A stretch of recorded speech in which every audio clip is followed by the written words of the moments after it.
ಇವತ್ತು ನಾನು ದೊಡ್ಡ ದೊಡ್ಡ ಬೂತಾಯಿ ತಗೊಂಡಿದ್ದೇನೆ. ಇದರದ್ದೊಂದು ಪುಳಿಮುಂಚಿ ಮಾಡುವ ಅಂತ.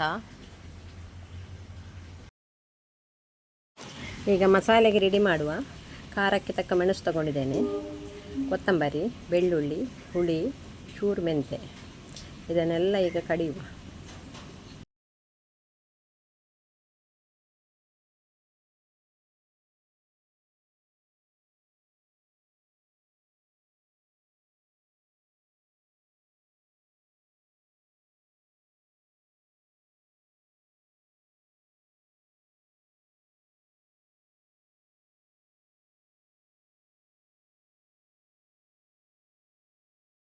ಸ್ವಲ್ಪ ನೀರು ಹಾಕಿ ಕಡಿತಾ ಇದ್ದೇನೆ.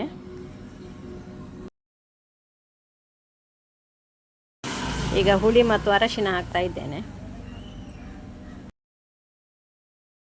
ಲಾಸ್ಟಿಗೆ ಬೆಳ್ಳುಳ್ಳಿ ಮತ್ತು ಮೆಂತೆ ಹಾಕ್ತಾ ಇದ್ದೇನೆ. ಮೀನು ಕ್ಲೀನ್ ಮಾಡಿ ಇಟ್ಟಿದ್ದೇನೆ. ನೋಡಿ, ಇಷ್ಟು ಮೊಟ್ಟೆ ಸಿಕ್ಕಿದೆ. ಈಗ ಒಂದು ಒಗ್ಗರಣೆ ಕೊಡ್ತಾ ಇದ್ದೇನೆ. ಸ್ವಲ್ಪ ತೆಂಗಿನೆಣ್ಣೆ, ಸಾಸಿವೆ, ಕರಿಬೇವು,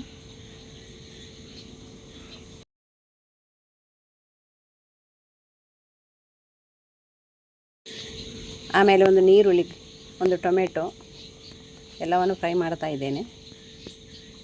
ಸ್ವಲ್ಪ ನೀರುಳ್ಳಿ ಇಟ್ಟಿದ್ದೇನೆ, ಕುದಿ ಬರುವಾಗ ಹಾಕುವ ಅಂತ. ಮಣ್ಣಿನ ಪಾತ್ರೆಯಲ್ಲಿ ಮೀನು ಪದಾರ್ಥ ಮಾಡಿದರೆ ತುಂಬ ಟೇಸ್ಟಿಯಾಗಿರ್ತದೆ. ನೀರುಳ್ಳಿ ಫ್ರೈ ಆದ ಮೇಲೆ ಒಂದು ಟೊಮೆಟೊ ಕೂಡ ಹಾಕ್ತಾ ಇದ್ದೇನೆ.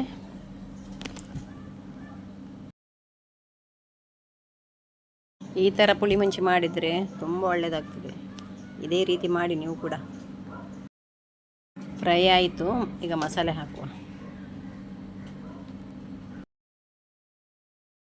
ಸ್ವಲ್ಪ ಮಿಕ್ಸಿ ತೊಳೆದ ನೀರನ್ನು ಕೂಡ ಹಾಕ್ತಾ ಇದ್ದೇನೆ.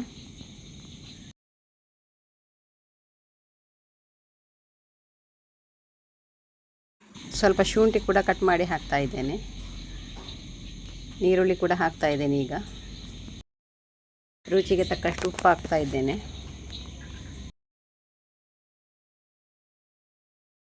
ಕುದಿ ಬರ್ತಾ ಉಂಟು, ಈಗ ಮೀನನ್ನು ಹಾಕುವ.